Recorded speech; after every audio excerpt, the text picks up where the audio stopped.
aban etu saa anamono se me putoka semunu sei ene wakano ose a Japan deal is innovative. Government must factor public scrutiny into its comeback.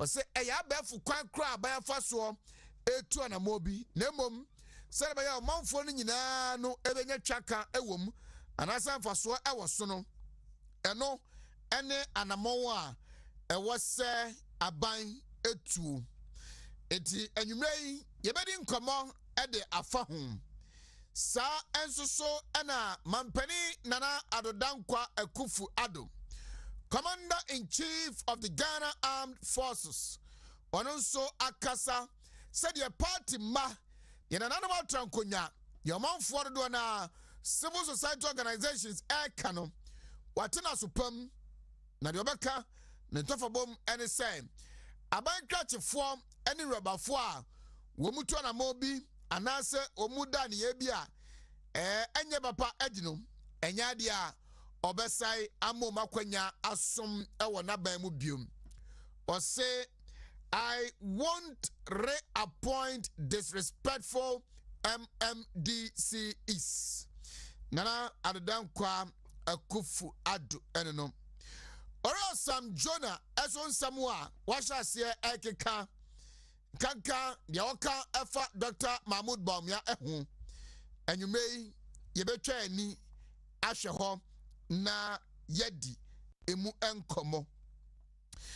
Yankomo twetwe no ebam yakwa matrofo no so na yene animdifo ne abenfo bi kanka ewa mram ene okon ayeko etia ketahehye no proye no yene omu nso so adi nkomo na ansana no MCR for momwame na krata mensa akambie na etrese the Attorney General Ora Godfrey dame yeboa etreye edekoma mampani esusu dimbi sese enipa na sa mampani nsuso eso adwene na obetumi aboa omodidi na mrahye badwafo so musabusa nsem endoso doso dinimu na so mogitumu a ono no abehye ora Ben Kaiser Alamisi Martin Amidu Anai as the next special prosecutor.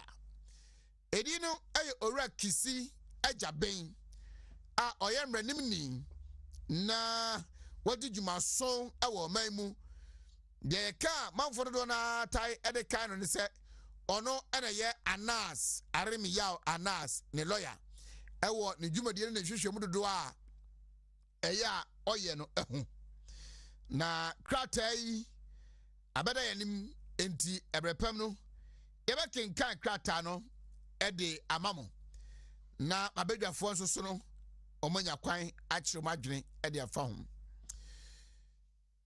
me producer Chese di pamiensa ena me ne omudi nkomo ene anwumri opoku mensa ebeba fia ha orasio menta eba be kame ho na miamenua Paul Yando de already he is seated in the studios.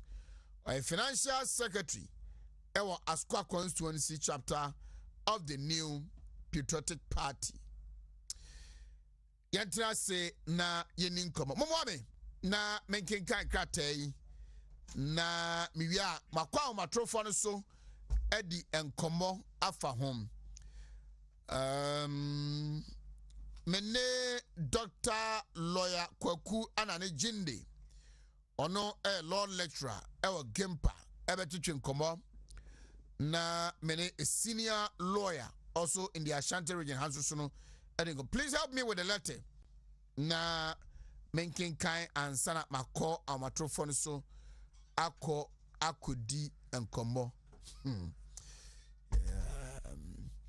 So it was dated the 16th of April 2021. Office of the Attorney General and Ministry of Justice.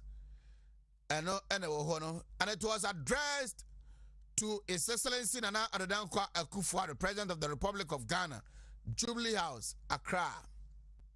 See, Your Excellency, Special Prosecutor nomination of Kisi Ejabin. Respectfully, as you would recall, Mr. Martin Alamisi Ben Kaiser Amidu resigned his position as Special Prosecutor on 16 November 2020. By a letter dated 17 November 2020, the Honorable Chief of Staff, Akosua Frema Ose Opare, communicated Your Excellency's acceptance of the resignation of Martin Alamisi Ben Kaiser Amidu as Special Prosecutor. Section 13(8) of the Office of the Special Prosecutor Act 2017 at 959 requires the President to appoint a person qualified for appointment as Special Prosecutor to that position within 6 months of the Office of Special Prosecutor becoming vacant. In accordance with Section 13(3) of Act 959, I hereby nominate Kisi Ejabin Esquire for appointment to the position of Special Prosecutor, subject to the approval of majority of all the members of Parliament. Kisi Ejabin was called to the Ghana Bar, blah, blah, blah, and Okan, Wasem Kakra. Mamin ko ahomano so na mene doctor, lawyer, anani Jinde, or a law lecturer, our Gempa, Menino Emon Como. Doc, my joy. Hello, Doc, good evening. Hello. All right. It does appear, say, on te menka. Eti meko back onto the phone lines. Na makore se minyopenia. Menino atwetwe and combo. I don't know how well unim ora Kisi Ejabin na yankoma twetwe no kwene nim na no ebebo moden adi ne hon komo kakra na yahwe ne dwumadi a odie na yede abetoto officer senyame yera dom na mehwebejafo agine tumu a obaba occupy no. Then your expectation from his office and his personality as well. It yesheze benya doctor, lawyer Kwaku Anane Jindi, a law lecturer with Gempa and the Dinkomo na ebrebe moa yasa kwa manso na ne lawyer William Kusi, also of Dominion Chambers in the Ashanti region, Kumasi to be precise, also a senior lawyer, and also Yenina Dinkomo, how well and a unim opening any the expertise in free honum. Mamin Quine na many lawyer including Dinkomo. Doc, my dry. Yo, me so. Megina Honamu aye. Oh, Yankupon Mumpa Bonti, Yahoye. Yada ba dia se Dr. Lawyer Kwaku Anane Jinde. Megina menya within ye. Oh, Papa, why are there? Power Bomidini? One radio presenter with me Bomidini. Yada say. And you mentioned that was say a friend war Waji and so. What am many sound one where you called to the bar. Oh, almost 22 years ago. 22 years. Nage say, wabini mupa. Great. And you ready? Yaba wa, butane ba kope. Yenya krata esusu se Minister of Justice, Attorney General, Minister of Justice. Yera Godfrey yabu adame esusu edibi edi amama mpani se ono enanka omehye ora matramidua ojani dwumadie eto wo afie twam ne bosome ana tosu du ba kunum edin yora Kisi Ejabin ni unim no professionally minim no. Great. And asye no dwumadia omudie said you sit asiafa and one cause a expectation from that office of the Special Prosecutor any idea abetoja say and no and a yesusu edema mampenia so jitumwa ono so be kwa kwa mra shebedwafo no matu one amon no se me busawa professionally say ana overcome that name.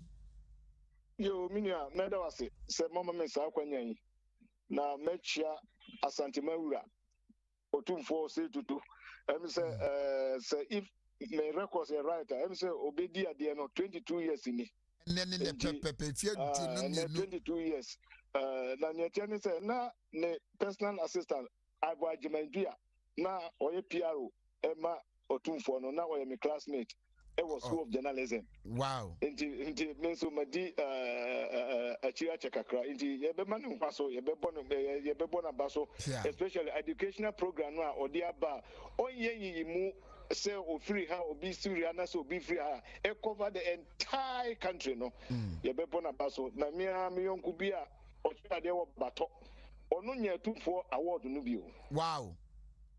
Akurasi ton na senior o school no onye award no miti nana we de won kaso ye bebo abaso koso sa na sum Ghana ne asanteman ya me hia obebre na minia what's my work am say me dey say anka they couldn't have been any better choice than Kisi Ajaben. Me dey say 1 year makura as a lawyer no he has almost 60 years working experience and onu so manage onuani company nkra and apart from that no minia emra no person otia say here apart from so be practice no o kira de nso a eno ma wo be more e wo mra no okay and Kisi Ajaben so sla o kira de o University Ghana Law School and you know apart from the practical experience no o time what the academic experience so because sorry na say o call to keke I mean can say we say obesia but o kra kwa kira dia ka ho no it puts more pressure on you to do more research to learn more na academically what prepare wo ho na what timra no ase more enti minia ye bo minia no dey no media I just felt say ye nto ayeyi nyuma nyankopon Mika hallelujah. As I say, he brings both academic experience and then practical experience. Now, we find the cases are why you Ghana, high profile cases. So, a man for Becca, as a Mojan, Senna or as a Mojan lawyer. He honor or handle as a Mojan case, you know. And I really young.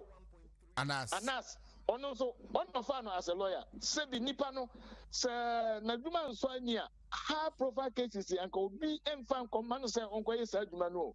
And the meaning said, proposal no attorney general or the abano me say Ghana for a say na ya pona baso Miss Gidi say nipa no a ya boni din as special prosecutor no ni when adwuma na also we no na expectation na me won no me nua no obetuma ya adwuma na manabro so the name that say why ye ne bra wa bo ne practicing mu landmark cases are where die any the office na okwa occupy no what would you wish say the best from gonna be say about kind of and answer the way the name is why that no and don't quite enough to manage that office very well. Meaning adwuma bia position full bia no e won challenges any expectations are a man for sure nim say obe fulfill it as a normal legal practitioner no or expectation is so court obe win case now what you certify our client as a lecturer so classroom you are able to deliver on the course you are teaching. But where they acquire national assignment and a man for expectations to in terms of corruption and corruption related issues, you know, the expectation is very high. You move no. But I mean that after 2 years, one man prosecutor will be now some of us were disappointed in him, in his work as special prosecutor, not in his we are not questioning his competence as a lawyer. A lawyer there, he was a very competent lawyer. But as a special prosecutor, me from India, Matiami do foiled us. Ophelia, and the Megiddo said, expectation no ye carry from 2016. Edidi Matiami do chia sustain Yankupa Madua no so.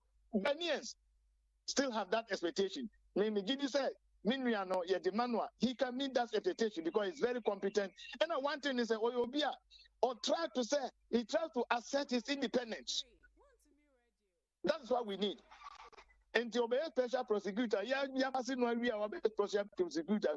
the level of independence are what exhibited in his practice.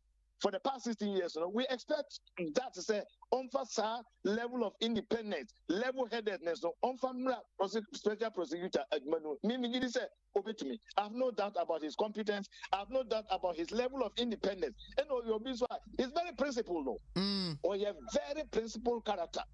And because he demands a lot of results. The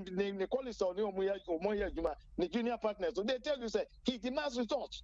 And this somebody who demanding results. And also na Ghana for so Fisher said, Obemanya result, result in terms of corruption and corruption related issues establishing the office, also office of the special prosecutor. The Mijidi said his appointment has come at the right time because for the past 2 years, 3 years,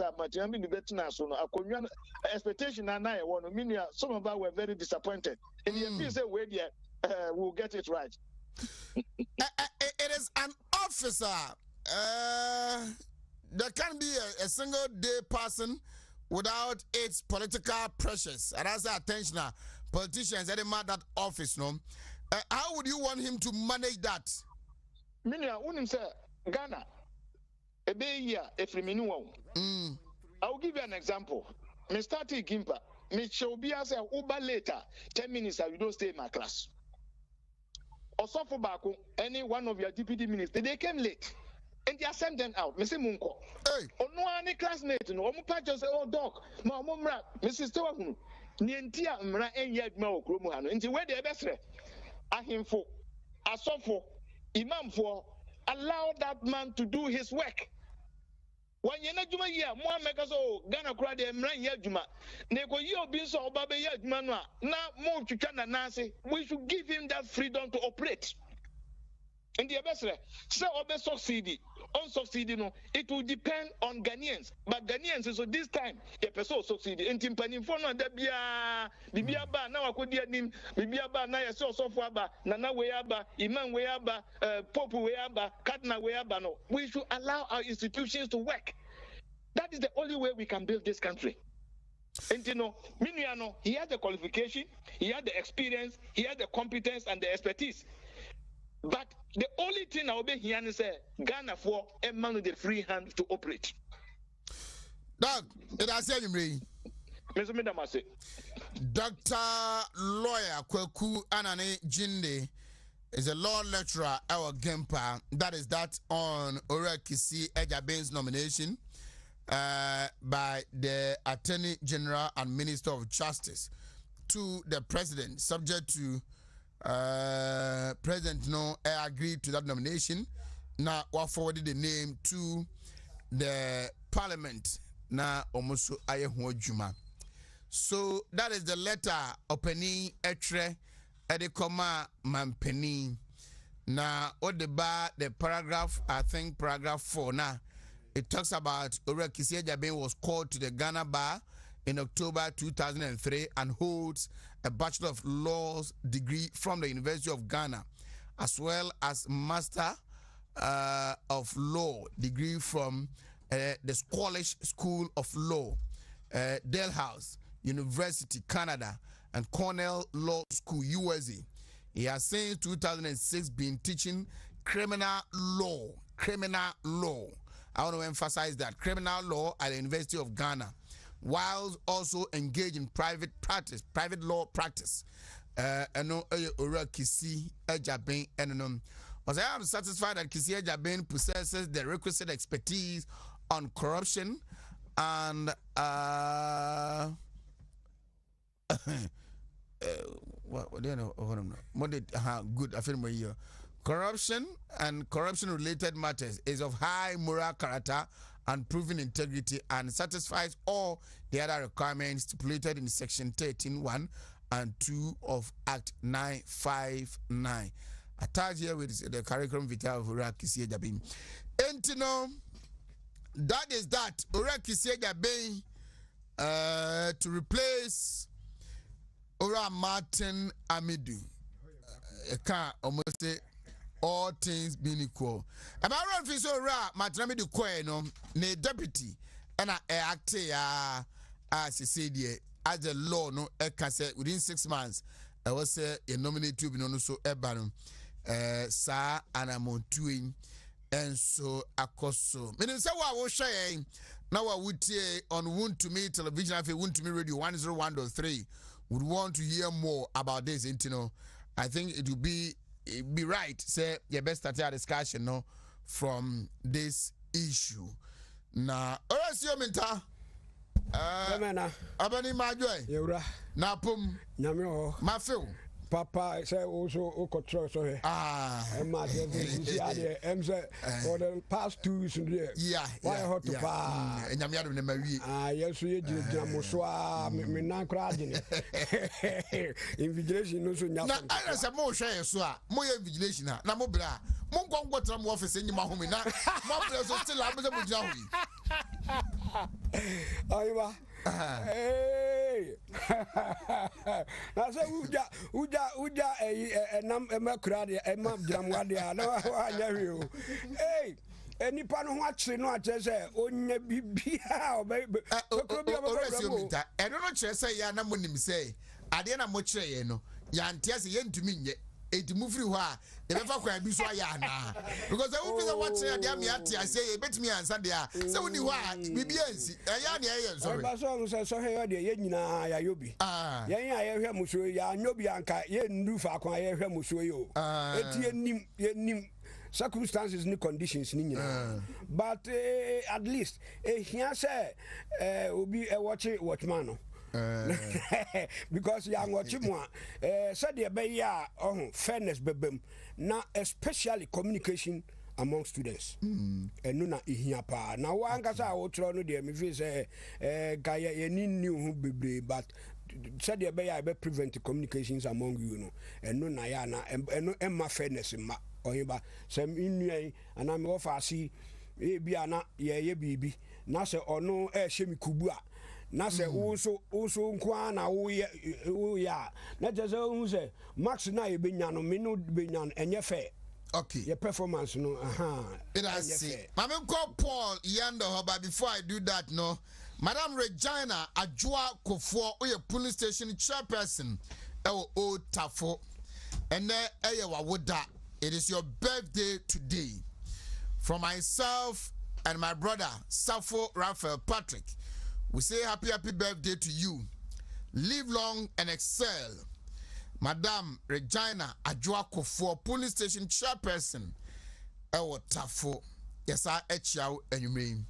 And sorry I see me say me wo Christian service na yes I'm semester I'm say ya menam theology for the HMT invigilator here stop stretching your neck. Nam say theology for why muna stop stretching your neck about hono theology for na ya am say na obi stretching the neck say we say so hwe baby I know where cool baby anyu kra we na ye bra ya teacher papers na examiner na ejina ho na ye about 3 or 4 lectures na ye didn't come on say wo kra o set papers ye see I de ma wa ni ya be ho be kire pa apom nyame adom askoboko oh yesu adom bibia da na kwanso oyimba makase MP ni MC omaka boma omunam community engagement okay na one thing na abuama enkabom sunko abaho HSM eno ne the general expectation of people say ya to abayi MP na obi beka say 4 years nyina me hu MP we dey aba community ni mu na electoral area ni mu ne ye bisa wo say the coming 4 years then na we expect free aban ho what you say MC ti hobi and assembly for no so ti hobi na MP ti na constituency executive ni assembly members ni aso ti ho and ye bisa wo na community na members na kan masem na ade a ama mahu ni say me no breaking the 8 no ye starting ni say na ye ko ni say ya ye betima breaki ti me da o mase ewo good initiative omo ye dey starting ye meaning say going forward no be koso na sa community engagement no akoso what you say ye nya no brano na amanfo no hu ni say enye time aye to abanko na ehia nipa na mumbiri ni biri nyina no yetimi hia ye ho a ye di nkomo a ebeboa yen mera say my revenue is a chorister el calvary metters enya sem kitwa o My servant to go. You dem who you no. Brian. Aheba. Madwe. Ayenua. Nancy me hwe me hu. Me ba cho che me bi atena ma be. Fa na uko. No kre. Me ba fi ha che. Yeah. Me de me hu. Me hu mi anasa. Ehu awia.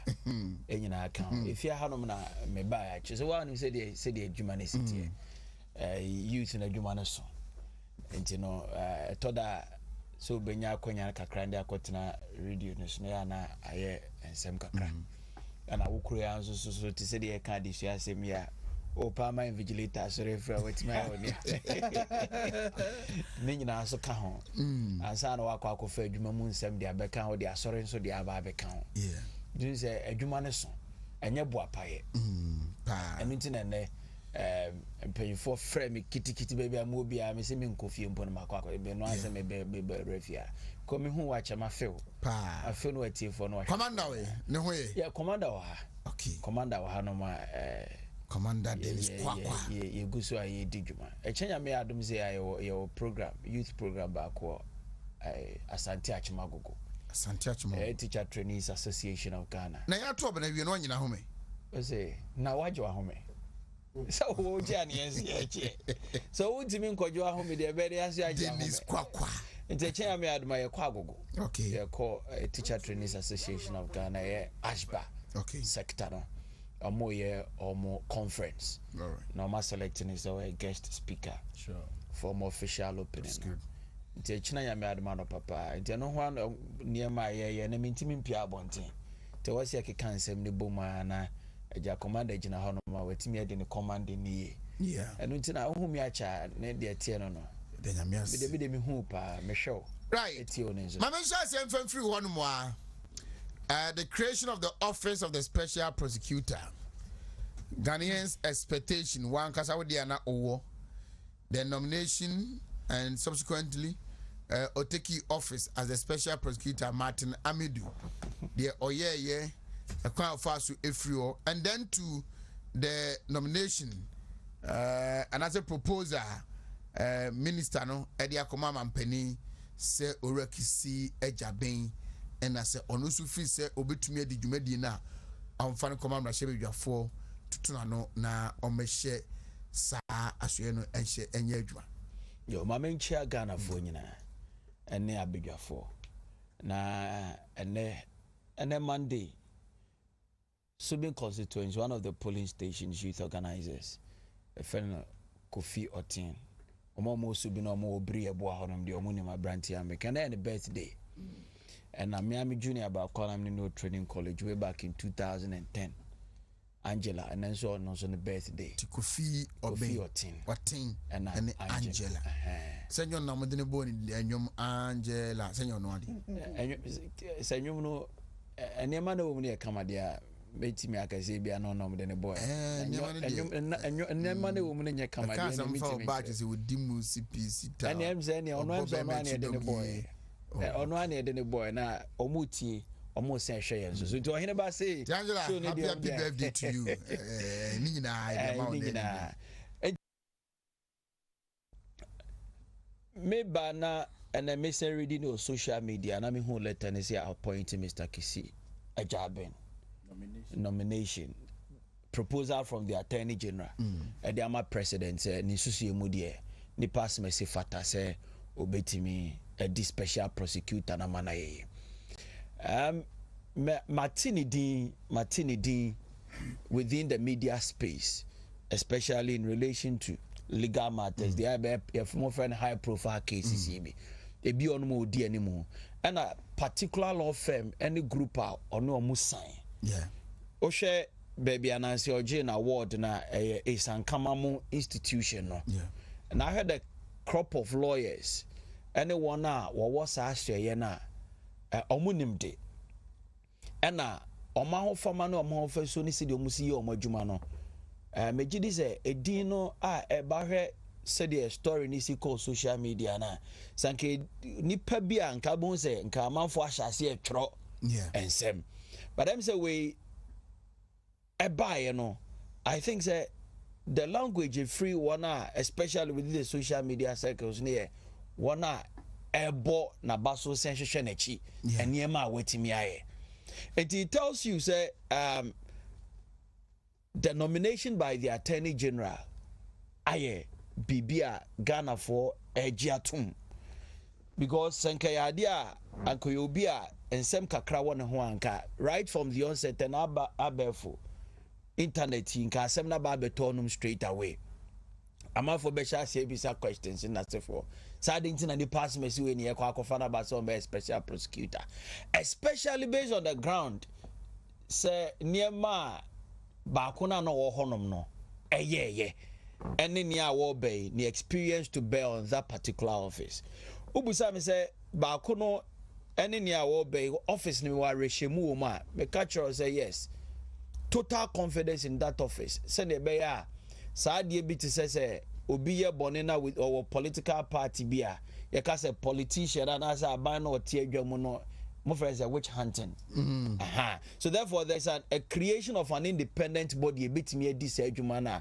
saa de kro na e friend witch hunting no e free ho e kodi saa nipa kro ni nsema aban ni ntimi enchinchim ne mfa ne nya ne ope ensema esisi de oyin banka be ka me nkomka mo man hintwam nko enye nsema e wose esoso so and the civil society groups are again tene ha go krom ha ye dede bebrebe na they are calling for a Japan deal as the best and if we are talking about ye minerals aye nyamfaso obi amfiri so na say we are right thinking person na say oti a Japan deal na say a menyini so obesore akasetia so wo kasetia na wo busa say percentage na e baga na honom ni so ana ana say sika na ye pre amana ba oman ho de adi dwuma no eni so a ye mpegem ye nya ne sen but in principle a Japan deal is the game changer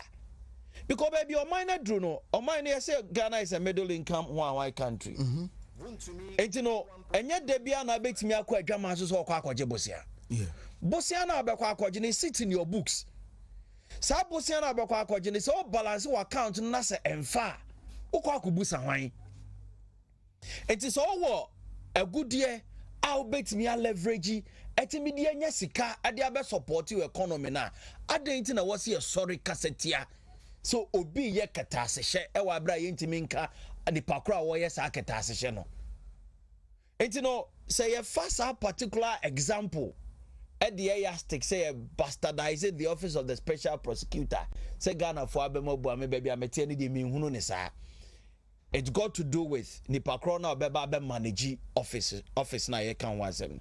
There are cases and now special prosecutor dada na ye dada which includes your friend is a Boko MPD your friend is a Ayarega case no for Land Cruiser one ambulance in Sensembi and a couple of other cases are not back on a year dada.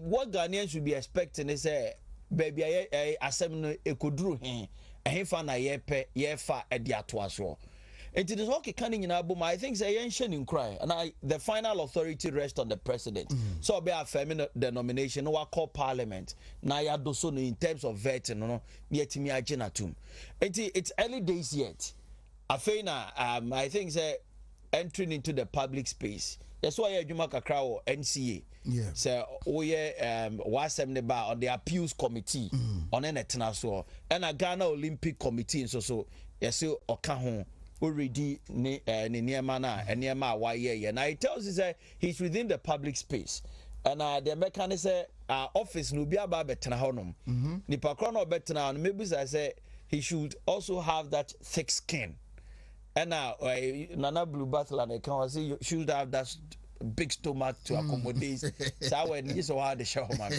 and you know uncanny in our mom say this is a political appointment all those office near protected by the law which established it but won't mean you when in free the political commentary beba uye ni ya Ghana for bebo wabaso wanye ni ya Ghana for yani ebesa aka enti no one funny mienu na one way no hunu se adwuma na ye dia ma no no adwuma na oba be didi ama omo wodi e dia ma oman no atimi afa ne ntoma pa efra ne aye nyina ye ka ho asem corruption. The be am say ya man ye mfa ye ni hwe the political actor no tesoro no. Come down and see what is happening. That is where you realize the state of our corrupt being. Say you soro honom na problem ne wo anasa ase ne wa. And no, I mean, who publication be within the media, say internal audit. Etimia save Ghana 522 million Ghana cedis. Internal audit, a save Ghana 522 million. It tells you if we begin to build these strong institutions, to say the special prosecutor about beto mo bia be ya hweye ya. Me gidi say ebe boy kwan be so. Me ma me kasa ne wa. He's a new person who is coming. He's not well known within the political space. Unlike the previous one, and there were a attorney general appointed by a president be on 2 different occasions, deputy and a main. Political actors now appointing or a member of the PNDC. NENDC. It's no being in the political colors. But with this person who is coming, no, nobody knows his political colors. And now I've never seen him any on the political platforms where politics in Nasefo. And you know, baby, na appointment na a nomination na the attorney general, you know, a shaming crime. Emma me who say well-to-do Ghanaians. They are willing and ready to serve their motherland only if the opportunity is given, and this is a fine opportunity. I'll bet me I'm making a good testament for more wage. And you know, you're nominating a monitoring from Attorney General office. Now I am from Bonte is on my opinion. And whom he say was your man is our office, not parliament, and so Ayomudi. And we need him to serve this country. Na yetimi aye ne was here. And you know, me mandatory kwa the first nomination. All right. Erasio Binta. Bemena. Mamemra way na me meet you. Yo. Himba mechia with you for. Mechia me krum for titu Kwabi Brim district. Kede assume techima ne Wontumi ne pram kasino ne mikro abodoma bem. Mechia obia Chia to Kokoso for or take Kokoso also. Asante Mai, Eura.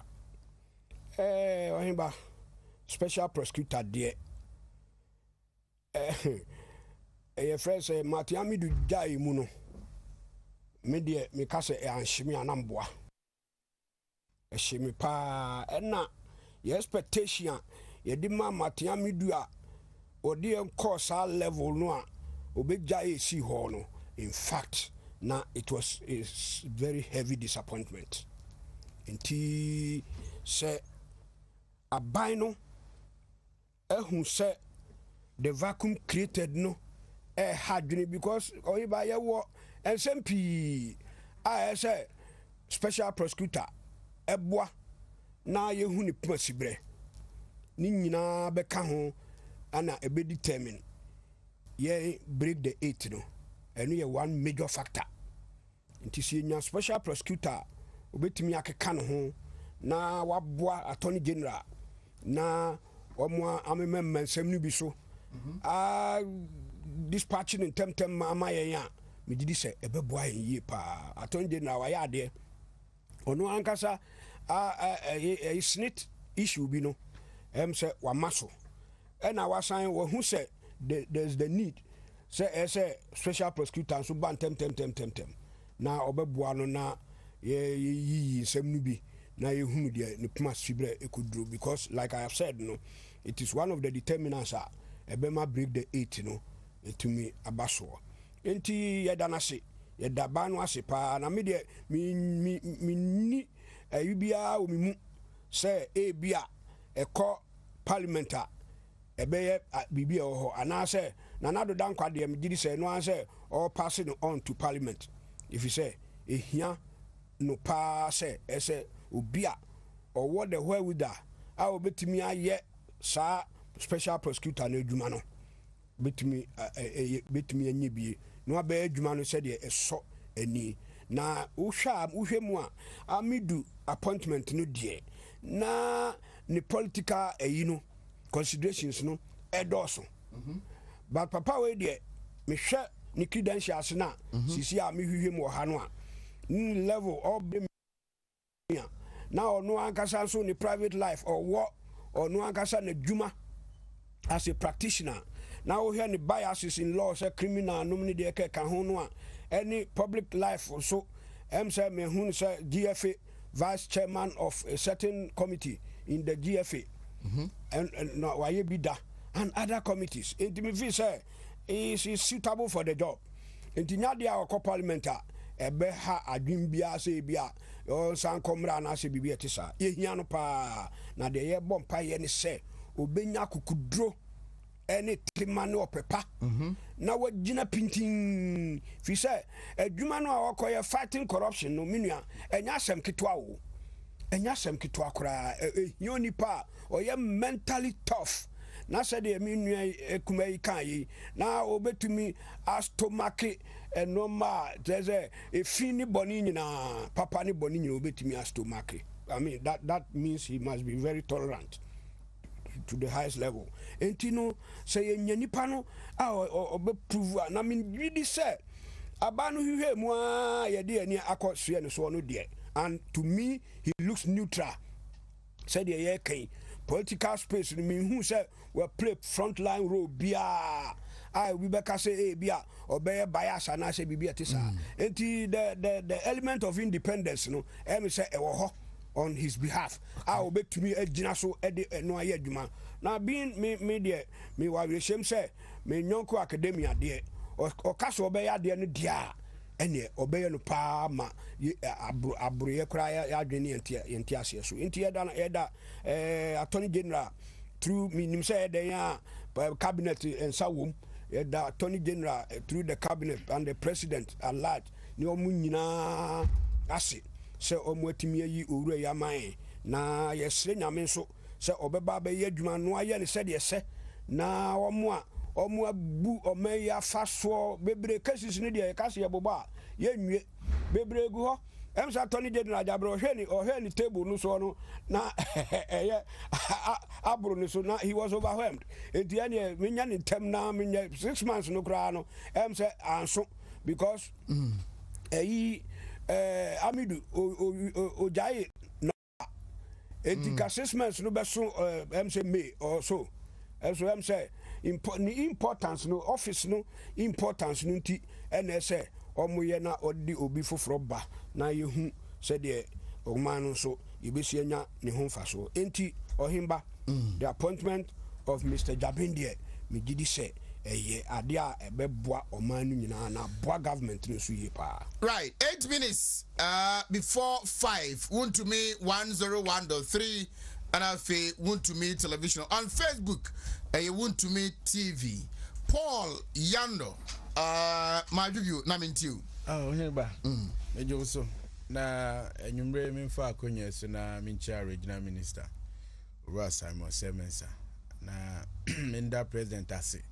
Ti asande no abrewa santimatem na nwumre suso memma opemso ye nyina nana ne trinkwa obone hu modern pa 22 years ewo abanwa so no enye asem ketwa na wohwe nana eba ye niema watima ye titru watima ma asumdwe kese aba ekrokro ene ahemfo no bi entemu a in fact ade a was here born na aba so pa na me de ba ko a waye ma mani age pa okay ekuro bia na efe no boko da bia da yesi metro masa ekoho etu ogum ene achi wo mo ha ene sei ene curfew yesi o mo na says o mo sorry for o mo nye hwan ene wuti bibi sa abiem asumdwe kase aba ho ama ene ye nya dabon hene ni nyina ye yewura otumfo emodembo ni bia ntinana ene udi 22 years anniversary nana won kwaso yesre nyame ahoɔden eni nyansa dodo emaw na koso ahu ne se ɛwɔ sɛ woyɛ nneɛma no bebree ɛma omanfo ɛtiso ɛpepa na minchia me godfather honorable Masoko Fidjuma waba santimantem papa ya feel tie mo akwa abasronko me free asquare so de mechia me MP ene MC fa adwumadi omu de onye ba na me bo mabaso beginning no so omo ya de pa wo sa community engagement a omo de asha se minim se no de ye koso aya ebeboa ma 8 na ye nyina MPP for isi ani so se ye be break no etimi abaso. All right. Onye ba hwe me at any day corruption ya dia I will always speak against. Enya de papa. Onye ba corruption ebokro esai man esai nipa. Etimi no se wo bi eye na adwen se obetu ase a me da bia metu chema no. Na metai nipa cross wechi. Onye ba corruption ya dia mama mpe Dondramani ma asem wo mi wi ase me bae. Because papa no de fa ba bia for no. Obetie koto play no de bia afọ UK court nyina bua papa yi. What you say? Wo de ne fa ha e fa, wo de ne fa ha e fa. Enuti amama mpenasem. Na wo ya na mo tu fa wo ho a zero. Enya de papa. Na na do danko akofo adoba no si no. Memfa bibi na officer e friend no special prosecutor Emra na onu ahwehwe aside attorney general onu aso momode na ohwehwe ensem a ye fi say corruption ensem wowom ni entimi entu ase.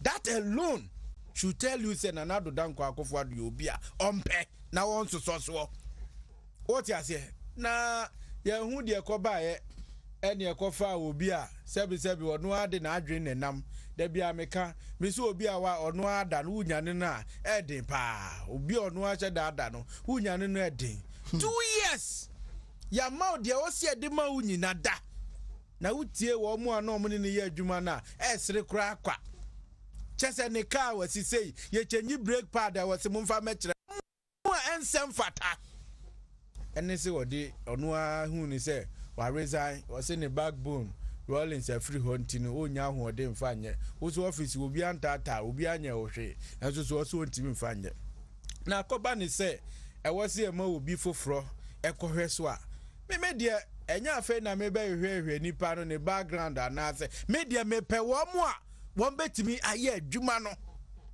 oti ase na me de governor da me ne de wo one person me fa ni nia grow oboshi ankasa oboshi na obaye kura no enema ba ku mienu a wada na die no I show amaye nyina hu se papa no oye obi ebetimi e de ye ho ato no so hu se recently woko IGP office eco demand sa report fa womo a ye bo omutu omu friend say Ahmed Swale or whatever mi kwa na mi nim se some police for no mo no chese munya report na no makipu ho a what you say me ti ase enti de bia ye hwa ye hu wonti asem wonti hu asem biem na sa akopem wo baabi ade na mfa nko the necessary quarters na ya hwehwehwem enti wakwa demand say they should make the report public na baabi e wo say omo wo say prosecutor na ya hwa ne aye oti ase enti mi sa de na oye no nkwa no amama nya gidie kase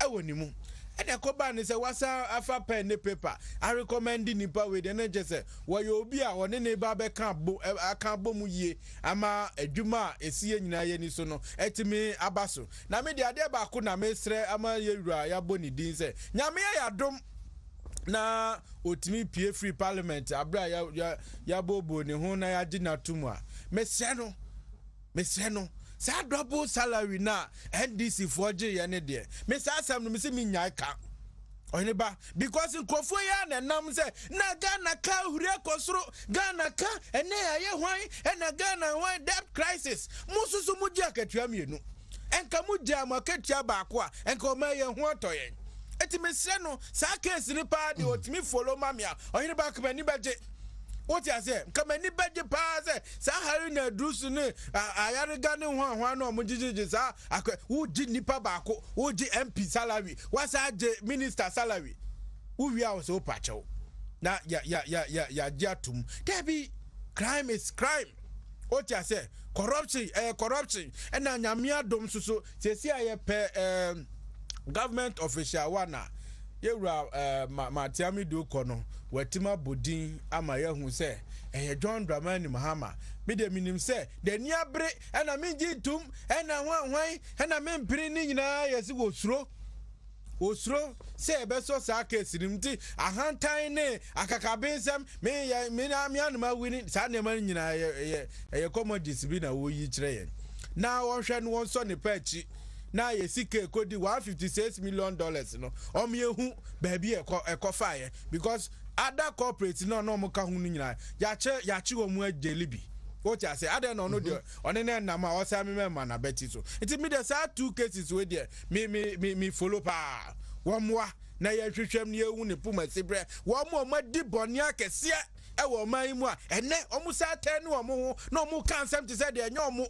A crown and a canon. And our moon na wo no grade. Eh na abuto na areho. Tibidia maniaje. Say aboni din na all what I can say ni say I wish him well. Ewo officer all kono onfa no kredie endi nanim wa hu de eba emre bi de ano wo ho ono ane ko ye what you say uye ade a ye uye ade wo officer wa be ko so atena ho what you say no wetima ye na mom no ba na kataso mumu aso a wani nje all the office rules and regulations here adwuma uni problem obi ani ho no ubenya asem oma mra no se ne tie pepepe emeto ho de abonu bia no se oye MPP ni se oye NDC ni minua yes corruption is corruption.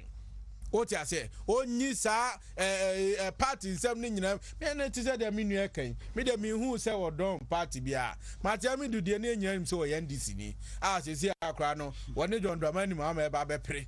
What I say na mom no de wa bay de me de menti bibia sa amfa no and I was social media so kwa bibia nka we nda ha na wo poster nam ha na ho nke nyina ebe hu we de hu bibia sa emfa no ho ti mesre no omra na omeye na dwuma se ne esi etie na Ghana fo gidi a yenya woni mu no entimi enko wie peyo me da se mame na me homra na me ba ya bedi ejapa transaction ho enkomo some civil society organization that shall say a prezi government initiative ewo ho ye ba be hwe eno ho asem akaden a bit of some juna and then Mampenin on the reappointment and as a nomination of MMDCAs. Maybe this year.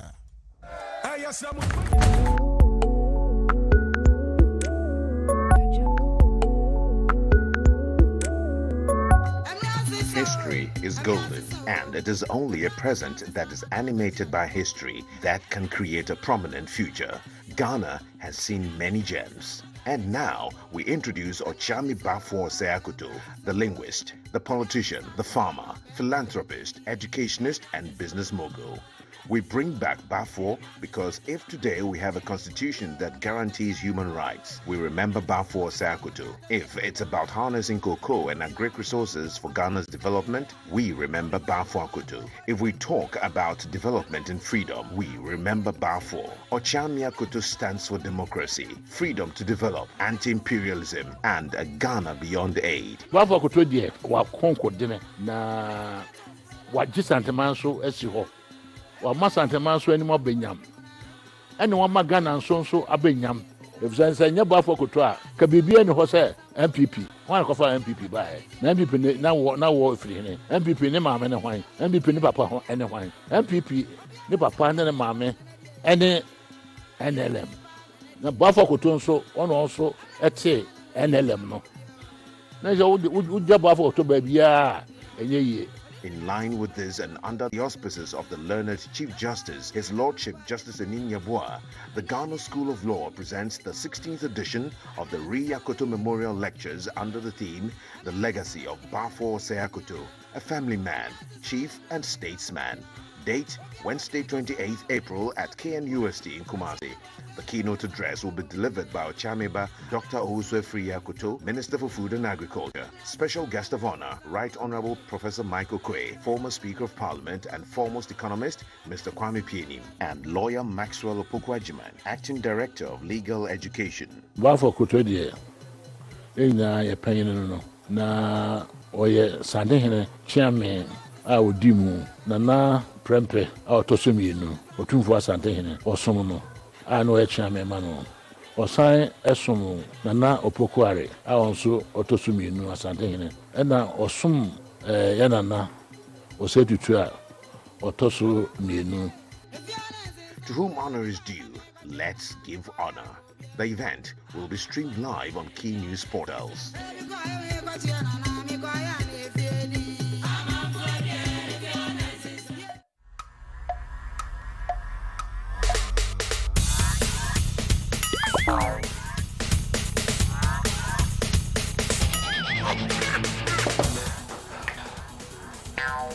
Michael, what's supporting the new system?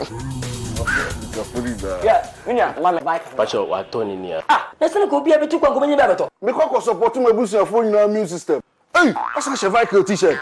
Mato t-shirt. The combat the fan kind of your t-shirt to go, mommy. Boss, champion, Mr. Mr. Willie one. Okay. Michael, I'm supporting a new system. And your well-being. Vico 20 is not suitable for children under 12 years of age, pregnant women, and lactating mothers. A quality product from Joy Herbal Center. This advertisement has been vetted and approved by the FDA. So this time, Mesha say free Oresio Mintahonom, the Japa transaction, and as a Japa deal, discussion at a course so last year. Prior to election, said it also caused the NPP some votes in the 2020 elections. And that Yakoto Badawi, civil society organization, especially not coming from no mean a person, but a former chairman of the Public Interest and Accountability Committee, PIAC, Dr. Steve Mantiao, said a great innovation. Abain Enche. Na untu wana mo. Razio minta. Weba. Ya wajumaye. As. Wajumaye wa ye ni se. Sa ejapa deal ya ye ma ho kwan. Na farasi foi eye NDC fo titru. Etimi tutu mu atua ebenya ehi wamutimi wamutimi appeal to the emotions of Ghanaians. Ema wamutoye no. Enu nti nam se ye wo adwumaye no. Your communication system right from the information ministry down to us. E wo se ye nyina ye sheda ma ye ko ehu school. Na yeti ade na se ni fundamentals ni bibia na ni benefits a omanu ebenya wo mu na afi obi ka ho asem atia na ye adwuma wie nti o boso kra enkosi babia Ghana for eti se eye ejapano a NDC 42 omo sheda efra no ntuma bone Emma, na it was also very close to timing, also na cheddar and yet appropriate. Emma, ma, they demonized a Japadilla. Yet, Adia is not a devil at all. Adia be buagana papa. Na ya antiasia sa essence for receive information omude enanti yenti enuntinam se ye wadwuma no ohimba se nye said ye one or two people be ka say a good deal no ni atiatra right from Kojoko upon Kruma level ebe sit down e wo se ye nyina ye so san say ade ni ade a ye dwetre na ye bo.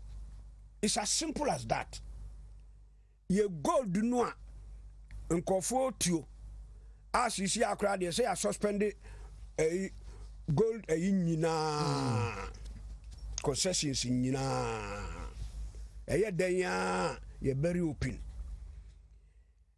royalties aye nya wo ho no abai or mine nkofo tu ye gold na ye nso ye kakra ye nya free mu no na ye di kobodwetri ɛwɔ edwaman so external na yɛde ɛno agyina so aka sɛ o yɛabɔ dwetire yɛwɔ sika bi wɔ ha enti yɛgyina so de ayɛ dɛn apɛ bisa a ɛmu oduro ɛdeɛ abɛkyekyere yɛ man ɔhemba adeɛ no that is the wisdom behind agyapa anka ɛnyɛ asɛm tenten biara o ɛnso ndc foɔ etutu na sɛne abasama ɛkɔyɛ adeɛ bi a ɛyɛ huhuhu enti sɛ yɛse devil no ɛnɛ deɛ ɔyɛ angel a yɛne gye ho ɛwɔ sɛ yɛn na yɛsɔsoɔ na yɛyɛ dɛ yɛbɔ hɔ na ghanafoɔ hu sɛ ndc foɔ deɛ ampaa o bibi papa biara ba ghana ne ɔmo bɔ gu just because ɔmo fi sɛ adwene no ɔmo ni bi no ɔmo de aba yɛn a yɛwɔ bi a yɛde bɛba a ɛbɛkyekyere ɔman no ɛsiane sɛ ɔmo nim sɛ adeɛ no yɛyɛ yie a yɛ political fortunes no ɛbɛ increase nti ɔmo sɛ yɛneɛ yɛma no nyɛ tantaantan ɛna sɛbe ɔhebatam biara meka me sɛ papa nkwakyiri o adeɛ a wopɛ sɛ wopɛnti adeɛ no bɔne deɛ a wohu sɛ woyɛ biribi na woyɛ ate na sɛ wobɛsɛe no a sɛ obi anim da hɔ na sɛ wobɛpɛti na ayɛ basaa no deɛ ne sɛ yɛ no hu sɛ ɛmmerɛ paa ɛno that's the stock in trade of ndc nti sɛ yɛpempɛ so ɔbɛyi sɛ minister of finance deɛ waka toɔ na ogyina ne ho pintii because ɔyɛ convinced technically no onim sɛ adeɛ no ɛbɛboa but nipa bi demonize no kɛkɛ na saa demonization no ɛna ɛsɛ yɛbɔ mmɔden a ne yɛdifiw na ɛfiri hɔ na ghanafoɔ nyinaa gye na wa atu because ɛno bɔndo no deɛ kɛkɛ ka ho a yɛgye no wɔ international financial market no ɛno na ɛbɛtumi aboa ne ɛnyɛ ɛsu nyinasoɔ na sɛ yɛkɔgye bɔndo a interest no ne adeɛ nyinaa sɛ japa wɔ hɔ a yɛ bɔndo a yɛbɛkɔ akɔgyeɛ no interest rate no ɛbɛyɛ ketewa bi very very minimal because yɛwɔ adeɛ gyina so a ɛno nti obiara nim sɛ Ghana deɛ ɛno koraa bɛma mo frɛ de sɛ yɛ financial ranking no ɛbɛkɔ soro ɛwɔ bond market because yɛnim sɛ we have the security enti obiara nso asɛ bi wɔ dwapadeɛ no wokɔbɔ besia sɛ wommerɛ besia no ho ɛna wokɔbɔ besia no nso so a you can negotiate the interest rates because obiara pɛ sɛ ɔde wo mmom no wobɛgye sika firi no hɔ because wo deɛ wowɔ biribi a wogyina so a wode tua yɛbɔ besia a ɛnyɛ hu na yɛnyɛ sika ne yɛde akyekyere ɔman yi ɛno ara ne the only thing na kyerɛ sɛ sika no nso da hɔ ɔkyerɛ bi koraa no ayɛ sɛ obi sɛbeɛ wowɔ gold hyɛ wo mpaaseɛ na ho yɛ akyerɛ wa no akɔpɔ no bi na wode abɛhwɛ wo ha afa nti ɔheba sɛ ɛfiri baabi ba sɛ afei deɛ japa deal no obi ɛɛbɔ n'aba so ɛɛka sɛm bi a ɛyɛ ɛwɔ ho a na ghanafoɔ nyinaa na ɛsɛ yɛbɔ nyame mpayɛ na yɛda nyame ase sɛ ɛnsɛm a ndc foɔ ka fa agyapa ho no ɛnyɛ ɛnsɛmpa ɛnyɛ ɛnsɛm a ɛsɛ yɛgye tom because ɔmo ka no saa yɛyɛn biara kɛkɛ sɛdeɛ ɛbɛyɛ a adeɛ no ɛbɛ look so bad na obiara ɛnka sɛ ɔmo ɛno mu na ɛkɔ fifiri baeɛ a saa akyem mafia no ne ade nyinaa no ɛho a ne kɔ firi baeɛ o enti na kyerɛ sɛ agyapa ne yɛ good deal deɛ a na sɛ akyem mafia bia nso ɛnhyɛ da ɛnni hɔ papa biara bi mu because deɛ ɔde adwene no baeɛ no ɔyɛ investment expert na onim sɛ adeɛ no ebi yɛayɛ binom manso ɔmo ayɛ ɛde ɛnya adepa ama ɔman no kɔ so ade nti na yɛn nso deɛ gold deɛ yɛ Ghana deɛ yɛkasa a yɛbɔ wɔ a na yɛ gold eti ade nti ne yɛntumi mfa saa adwapadeɛ yi ɛmmɔ yɛn ho ban na yɛntumi ɛmma sɛbe yɛ credit rating ɛnkɔ soro na yɛtumi ama ɔman no akyekyere ɔman no with that as our foundation say ade wo se tokoso na me de say finance minister ono so or very convinced say ade no he wo ye de den ya or you unshakable because on say ade no on there onim very well say we analysis ni nyina ade no beboaye the technical person or no ya convince ade beboa de wo mu aye kekeke de say sankwas na so fo de o mu kekeke de enkosi ba bia nti ye besre say minim say they are polishing it now fe omma public education on it say they make no enye very strong and efficient na amanfo ntiasie na so almost Sunday policy ni wie the bill I think they will take it back to parliament na almost sign after they have polished it na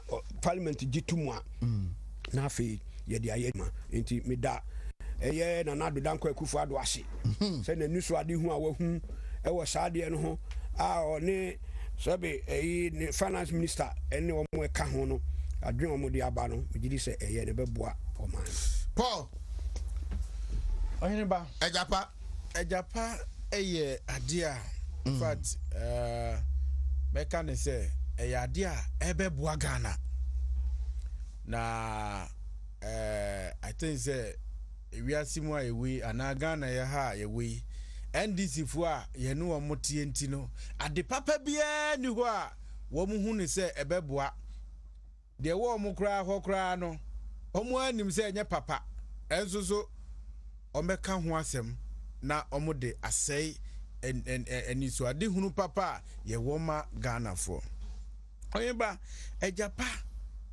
ne kofa by ni nyina ye say ye hu ne say ye mining areas ni nyina no takwa obuase de keke ka ho Kenya ase ni ade ni nyina no ye to go de atu enso ye hu emfaso de bia eba ewo those areas otia say any no sa sika ene niema ye nya wo ho no ye mfa kwan bi so na yen set up a vehicle ebeboa na sika ye nya no yen sanfa bimbra back emeboa the various communities ye to go do ni free ho Oyinba say ye yes ade we ya eye ade a eye adeboni ana what you say share ade we idea we ana ade we say eye adeboni I was NDC for musom na Japan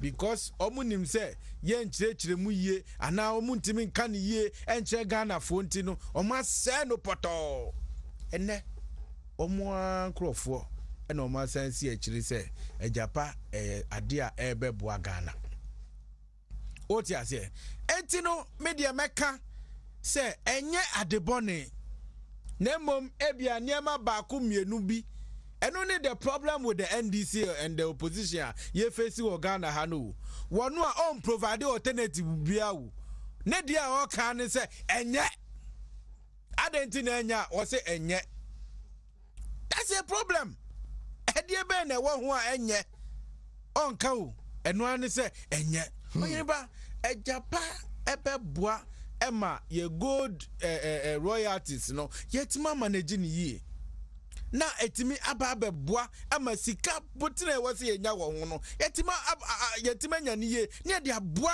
the various ekrona ewo ho nim amanfo hwe na meka galamsey akoba ne say yesi yentimi anya successful ewo ho na meka say yesi small scale ene ho aba asem a large scale suswe yentimi enkeka eniema mbom ni yentimi operate on a larger scale ana it was unwise so sometimes no what do who I want to say small scale for we Ghana ha ye kwato about 2020 oma jisika akoto 1,200 cars ama John Dramani Mahama say one farm one campaign me tell story nam say na we pa nyansa bi wom what you say sika ye timide 1,200 cars no ye timi enkambom ento machine ye betima boa mama adwuma mo ye na tima koso de bia mi bisa me say Anglo Gold ɛne Newmont for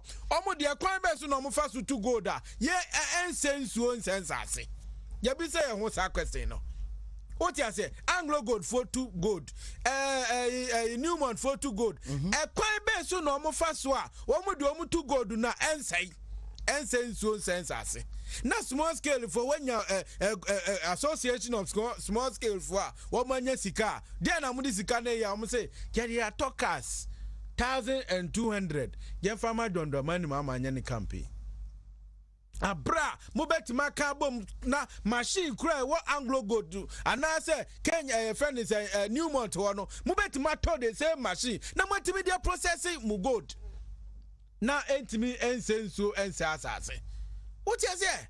Etino, a Japan idea, I was say, ye nyina ye boa as Ghana for. Na ye die and this for I think that there be out here by me see a problem I war Ghana ha no woman. Me who how to describe them.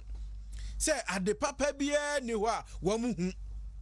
What you say would be bia ba no ma ba to agu. Ade bia would be bia no and this for be ba to agu. So, etino ohemba mekane say yen sanre package to say their finance minister eka ye no yen sanre package na president so aka yen san fanko parliament na niema omo fi say anko ye wo mu no yen pointing out na enye kama me de minim say ye san de kwa amanfo ana wo mo wo ho no ebeji atum na babak ababebo ohemba. But I say, yeah, Ohiniba. A Japaye. Yeah. One say Japaye. So I Papa. A Japaye. But Ohiniba, it's quite interesting. Me to say me bebuno. Na nyamiada Roma. Ma ufo wo mama minim die. Dem ko school se men ko penim die chira kwan. Ohiniba adia ba kwa me ko investigation I say free bibi sociology. Na in sociology a very social development they say we are near chemumiensa ya wo core countries only one from core countries no o ma do no bu ya America ne hwan mu any or semi peripheral countries semi peripheral countries the creation of the core countries o ma share they develop you to say South Korea and asifwe and so no wako peripheral any raw material producing countries are ye two ye fire japade se de sitie na ne de amakosi broni ne de makosi broni no so nya ne se ye ne kwa akokere se ye to ne bo se yo onu mom na o kire se bet onu betimi ato ne bo se wudi oni bika odi ane so obeja de kro na wo ka ho asem no eno ne ade a every time ye te Ghana ya ba besi emprempre a me no wo ka se adwuma ya no ye fire raw materials na near the aqua drama so na broni na ma ye boa ope na waje. Let me simplify it. Ye ma me no me papa no wo nkroketu mu omodo. Sem fa say the body and the body and be duru krom ha no maso fo neto. Maso fo no mum na kire price or person auto body no. Because only option don't mean sans one fan quite change the bebe bia farmer misa na waje. No de ko. Ses ebeso no enso no no dia waje no de ko na nipa kro no otoye no se broni no otoye na se koko a wadane ani e de abasa beje wabo ebo aboden no dia akwa ne man. That is what we've been doing as a country. A free timer yete Ghana and abai say sa niema na ya ye ne tetetete no emfa so bia mbra o man no adentina fedi enkan ya adwene mbom yentena sendwene ne ehunu ne se yetu sa na mon we beboae anase tu na mon we a emoae aban nim de ne nyansem no wo hunu ne se emfaso bia ne so se ye betam ye japade ne kekani adam akosi broni no no a kire ebo opese oje ni asaba betena onom de ensa hye demri fem ne ekwa adwama so awu yes, Ghana leading exporter of cocoa. Niamaye, I just syndicated loan of say $2 billion. Now go ahead Cadbury on only cocoa diabaku. The net value every year you are looking at in excess of over 210 billion pounds. Ono no ni koko ni bi no. Ono ya ne Bonvita eno bi da so ho de. Bonvita bi da so. Bonvita. No, bi da so. Oi, oye yes ane ma na no de aba begu krom ha. No de ajo boabodin. No de siesie ne man. Abai si ya tu sa na mo na emoa ye biem. Enti ne ensa kyerem. Entu busa ho say abai interest in the mining sector ne say. Ya chemu miensa. Okwa abai wa 10% carried interest. Eno no ye ntisika ne de akoto se sa shares na wo mining companies nim no. Mind you, ye share established mining companies legal. E wo mbra kwan mu. Em so mo establish kra parliament di kan jitum. 16 mining companies and as a firms all Ghana hanom na or mine and kasajitum to say Anglo Gold Ashanti Newmont your friend is saying Goldfields Takwane and say for these are the mining companies you are referring to 16 of them about 10% carried interest at one physical kotoe just because of mine any diano a bill about 35% corporate tax a free sa ona would decide juma we no and between 3 and 5% of royalties ebeba ban ne ho. And you know what it means they say sa ban pese ebia Anglo Gold onya shares so ma eso kotam sika no de aba beto shares ni bi aside the 10% person increase na eso ko sika free baby no de aba be share say adwuma ni. And now say about any sika eba, especially in terms of the royalties, the leverage kakra no. Sa royalties here I can want me no. About betimi aka say oh sika me de mani boa ebeba me honi ntine me kwa adwama so akwa akwaje bosia we ne ba me de atuatua. That is one thing that government can do. And on a back which sits in government books, so I call Jibosia. I said, this for because see a cadre say, Nina Kagana, Bosa Koda won the cry, say, Koda won and they are the cadre say. Near Canon Swato. And now, sir, I buy back, I say, oh, to say they get fundy. Get fund, even when they say the proceeds are a ban honor every year, amounted to say. Into 10 years, and do say no Benyan to quite drama, so I call Jiska. And I buy a B, Yakoje $1.5 billion.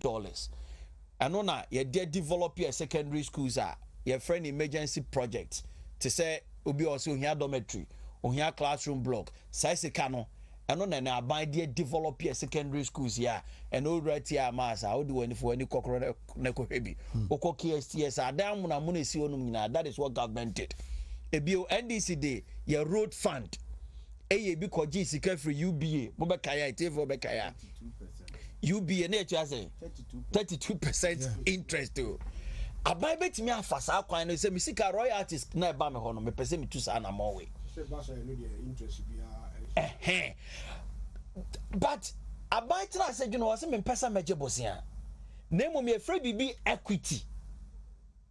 And no interest enim. And no risk enim. Ne risk enim ne say onkwaji busia obi ono aba be so ne mena ka che ne say famisi mame. And onkwaji busia fro bi aka say was scanner na odu wani bu ye projection eye for 10 years in the class years anete de bi so beti. Sa risk ni nyina ebe free at the corner e friend equity nim no. And within that equity level no the abai person and say misika eba me hoi me bie ade bi e friend a special purpose vehicle me take company for to say the friend Esla the idea Esla bond no me take company for na proceeds ebeba me honom no ebeba company wa ma company na manage ama me na nam say me pesika de develop me mine into sa company na meti and me biem ama amanfo aba beto shares sa shares na amanfo aba beto which means that me ma private sector no abaye part of the company na me establishing no you know shares no so be listed back on the London Stock Exchange no a listed back on Ghana Stock Exchange two osikana so Ghana o Ghana ni na so pay interest ni bia now the sika akwa eden akwa she aban say answer no be biemu shares no shares ni ye adwuma obe carry on Ghana nko abe only 51% of the shares it which means that a shareholder be ntini ntina be ntimi dictating ma aban because Ghana and the majority shareholder. It is sika upfront na me menya every shares na metomo no. Ano na me de be develop me mai. Yen ka hunu say sa the carried interest of 10% no. Ano an obesa je free 16 companies ne ho. Esonte ye. 35% corporate income tax no obeje no. Esonte ye. Ano an obesa je. The royalties between 3 and 5% na wo free companies ne ho no. Esunti companies ne be say tuama no. Name the special purpose vehicle na what ye no. Man for the musika be romo no abanye sika botene e de develop ni kro no. Eno emuna sa ye che sika na wo percentage say, we percentage say, we percentage say. Etu busa on say e ka ben na Ghana bebo wo sa de no. E ka ben ne wo mu. It is a kabia anymore. Then cry ni dede bebreba yete prior to the election year no ne frehefa. That is a simple understanding of so the Japan structure in city. Sure. Share aban etu sana monwe aban yusu 2 good years. One, Ode Emrakoto Parliament, the Minerals Income Investment Fund. Sure. Act no, Act 978, passing in 2018. 101.3. Yeah, passes I'm running in 2018. Haruna Idrisu was the minority leader. Who passed that bill? No one that said during the vetting of the Leonard Attorney General, Godfrey Dame. All catchers say, Honorable, who passed the Procurement Act, Amendment Act, no? Yeah. Meanwhile, I declare pass a crap, but wouldn't matter the crop. And I would judge the Fedia de Mars, I concede. And these are the very people who passing the Minerals Income Investment Act, no? And then, Omo catcher Ghana for say, a Japaya de Bonnet. What pass act, what create idea for a special purpose vehicle? Special purpose vehicle, the Akanyan so Beko Jamaso. Na wakwa fese sika kro na ye pe no ene anya na nado danko akufado ne ba bedi o my panyini o my ho no ma na nka ro oboase nka ro ebe ho ka ro oboase nka be su trase ba bi etu sika kokko ko hwe o makwan titino and also they just 4 years ago ebesi ene what is the difference ko hwe other mining communities.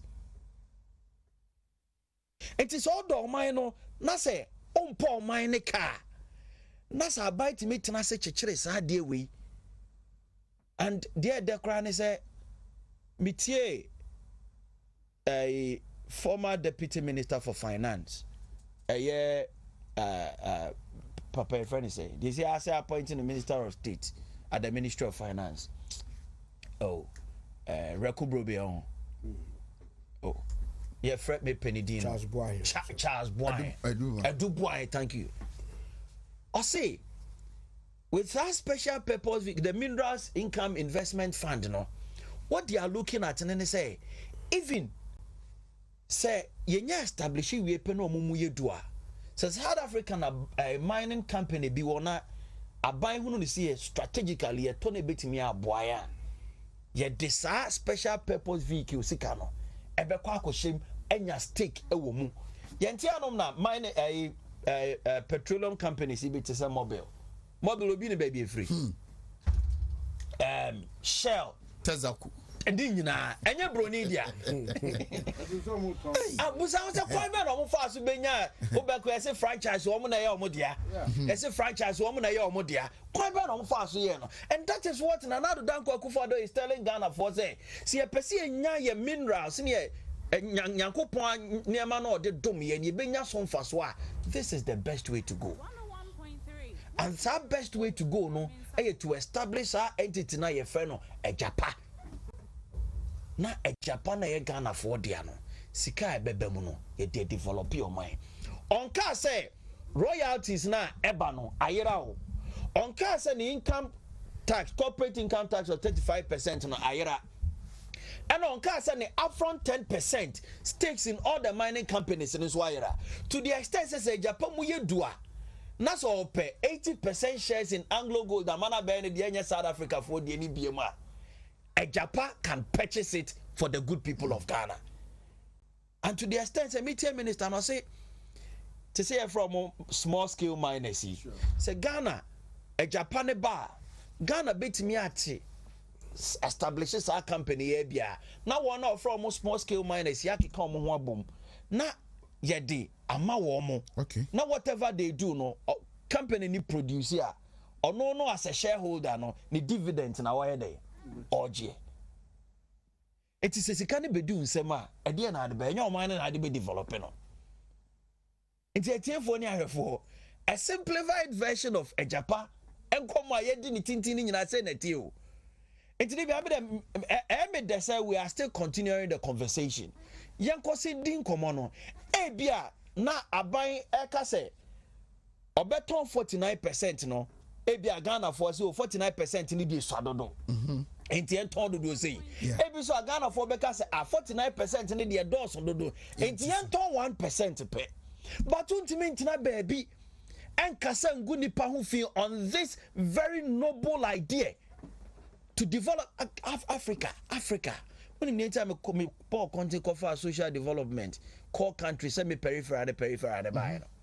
They understand that if Africa wants to move, we should stop begging.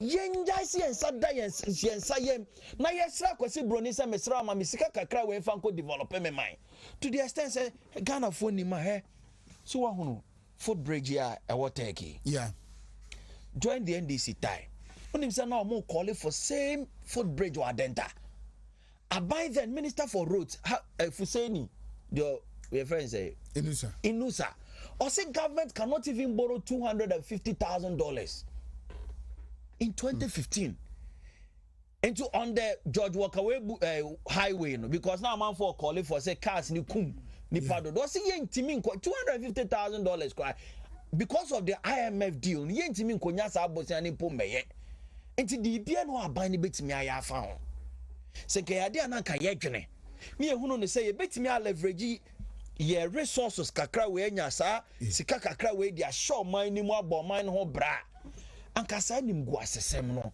yensa de yensa demre famo cerebroni akosi broni ms 7,000 na minister of state abigina na press conference akese na your donor partners are giving us $7,000. Are you expecting those who were at the forefront time as civil society organizations na kasetiano no mususu mo dendende no say umbeman that livery that publicity civil society organization as aka efa huni yes eni mkwase de fata kan ni ba aka say ni pakrona omo sori gina ye no ebenya kokoduro no aka say oh na ye ntiase ana say na ye boapaye afedi ye hunu han no so omo anu omo ho enfri omo akomama either say one onka ho asem biem ana say two obeka say baby amigina na migina wani wo mu and it has taken Steve Mantea mo it is a bold step he has taken womo maka ne betimi anya akokodro akasa asem ni bia eno ne nia eden me ametu afidie me nya economist obi am na ko school bia ade am chini pa me wiase pa ne mass even on class 3 maths I've given up on class 3 maths you ya de fa me kai me research lecturer KNUS Dr. Azuma osi bibi the chi square about the chi square am say do go how much you know also poku question or dear my the whole class ni nyina end of semester exams class will be answer math question me kwa answer math question also unya kana kasa questions in the math and I say one function the dom na wadom me mimpa numbers no I sit and analyze what government is telling me. If the royalties are intact, the corporate income tax is intact, plus the stake in all the mining companies still intact. Ni ebetimi say nyesika de develop your miner. I don't think I mean supporting this innovative idea.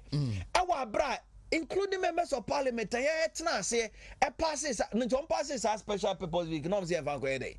Embaye Eduman from a Roman hell to Angredumana. And I the corner no me no Muntiase. And I said, Boapaye say, ye kotwaba no, yemfa bibin to Ghana for trim keke. Niankasa abani ya kromfo, abani wiya, abani pesa of fire ye good year, ediyan ho. Now we're Minister of State, Minister for Finance. Naka odi kwa jumonwa ni car, the personal car, kantanka car n'uchi. One jacket came through my ho. Who are by President this is Nanado Danko Akufo-Addo. Ni 8 years as a Minister of State, Angie Aketua ba kwenfra aban ho. Wantna aban efie, wentwi aban car. Na afi aban president no, and odi bepe ne ho. My minister refer minority to Maslow's theory of needs. The highest point is self-actualization. That is the aspiration of every individual. Me as a politician, my self-actualization, to get to the highest office of the land. Me do no more. You have be social stratification. I actually need the apex no. Obia person yes or no. Enye ahofama bi ode beya ne hu enye sika bi a wo pe o because that time wo bo bra wi onte say John Dramani Mahama o mine na ahwe na afri ne kola abrem na okokora still o person o mine hwe no no ono ne nte sa bi enti ade afri ne gidie ene nimde ade sa president here yenyani. This is a God sent president, for Christ's sake. And call for anything to one country as I could be or two of my mubia, no quite a jabako cry with tree. Quite be a bit fast wash, maybe I'll say her or more. Dear, I met him dear jam me ba opokumensa handle. They met me dear Jan as a man in him dear, because I didn't dear the bemano no. Wow, to want to mean Jim Free in sem. Obi Bian bet me a Jeffrey in sem, just or to the con. Sonia, president or to say. Nanya boafwa. Omo dwene ekonkan e de sa ejapa deal we e de bro manya adenti na me opokumensa mete baabi a e wo se me so pass aban no eni mu mpanyifo enti Ghana for yembie yenimbie ya so ne yembie ya adwene mu ye na se ye di nkomo na ye hwe baabi nkomo obi beka cho say don't think of the messenger no the information eba no think of the message na eba no na messenger o de be ade a obe wakata nani baako nani so nya ne yawo wakata nani baako pa na opese odada me oka chense ma mehwe messenger no ye free bibi credibility. That is what is lacking among the minority group in parliament. Some be credible kakra. This is a deal omo try so omo ye in 2010 omo ntimi anye because no omo ntiase ene yewra kenoforiata so be anima simple Google search in 1993 we established a data bank. That is what led to the establishment of Ghana Stock Exchange. That is what led to the establishment of Ghana Stock Exchange. In 1994, $24 million for Abaya North to PNDC. NDC said J o brewu nyesika me raise sesika ne the amount. And you have these investment bankers coming in to help the nation, and you are telling us, say, omo ba be dupi o mine. Ghana for mesre yenya adagentenas ni titru. Ye betimi akenkan e beti ase no. Yenya adagentenas ni yen kenkan kakra. Na wono nso so a awoso mbekire mu kire o manfo no. Mamo ma yenye ya adwene se ye tenkran TV so ene baby omo keka brofu yi. Sa nkrofo no hono mkotena Ghana fo nyina ate ase awie o yenya ne sa and come to the people na nyame ada romode wontumi dum ye and wa mai wontumi TV and radio enya twi ni eka yeah the person tie brofo so ntie wa ma konya ne betena se ne ka church policy ni mkire manfo se ne be obi mesi akire metumfuto ngu manfo nene mesre adabraka ye members of parliament. That's all more community engagement there. Sure. But I dear friend government policies. And yet the achievement of any enema abe constituency onko a ade aban ni anamo aban ni to anam so wote parliament to wote a chairman yeah wo show manfo na eni o manfo ne ntena se asemweni ne ma aban we ye no ensi swanso a ewo so nie it is a me ma meti ho no ma o bebusa ya say yaw adekroni say na tia na mimi de minim dia mimi won dia baba be dada no once what free the face of the constituency ni ho eno de onim ne say that is the gospel truth. See, two and money to engage the people on Hineba. Mejidi said the talk on this Ejapadi any other policies of government, you know, and they ain't the civil society organizations na ba did that. Of course, there will be a regime change, and the 8 years, you know, you bet me a break. Poyando, back to you. Sam Jonah appears to be worried that Ghana is facing debt crisis under Dr. Mahmoud Baumia. I can't send baby. I hope say what TV bisu akin kan bi. Etie no makan bi so. Dedi ka mesa do asibiem. Na yeru Sam Jonah. Yeda na se. Oya de say ene wetimi ka kire ye say Ghana ye wo debt crisis and ye face debt crisis. Yes sir. Yeda na se pa oya de pa. Na emomu no da bia meka mesi se timba eda wani so a onkoka toothpick a etwere obi die so oti ase Sam Jonah enka nkire ye se Anglo Gold da oja ya na aguo no eden wotimi eye fa ho onche ya de wotimi ye fa ho ene oti South Africa South Africa etu gold ho ananya za Johannesburg onhwe ho asetena baby a two gold one hwe se ne hosite no hwe Ghana susu a na hwe gold su wa ha no oti ase hwe yesusu se ne yesusu ye maimu esitie Anglo Gold from I think 2012 to 2015 was it 2016 na egu crap for now open so ka so open so mo ga so meton $1 ready yes $1 Everybody yesu. But as much open source o de nyahwe tutuma dem na fatuo. Nyame na nkasa bechere. Eti oyeba eye awrehusem. Say the very person na ye nyina tauten o. We rich in knowledge. Our mining sector na anya sa. Na wutimi tena ho ama Anglo Gold Ghana. Ye ton one saying $1. $1. Na watu afru mamu. Akotena South Africa. What you say? Uya. Na wasa be ka kire ye say Ghana dika ana ye chese ye bre ewo ye debt ho. What you say? Hwe ohireba wase ye ka no kure kire no. Nyema ne hu ni say emre bia Ghana emre bia na atwa mu na wotimi ye de ope wa ha. What you say? One man be I think your friend Tiny Roland. I think he was the president of that mining Wezo. And I know no vice president.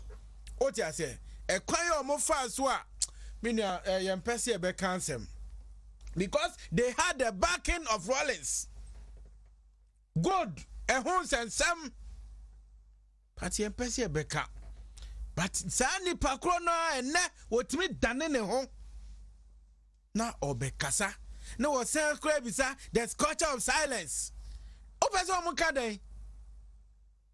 And then Anglo Gold na uja hona nanka ye turn $1 and asaba back. I found for over 20,000 people. Go to Obuasi and look at their town roads. What did you cano? Obuasi development and kasa e koswano wo sebe dane.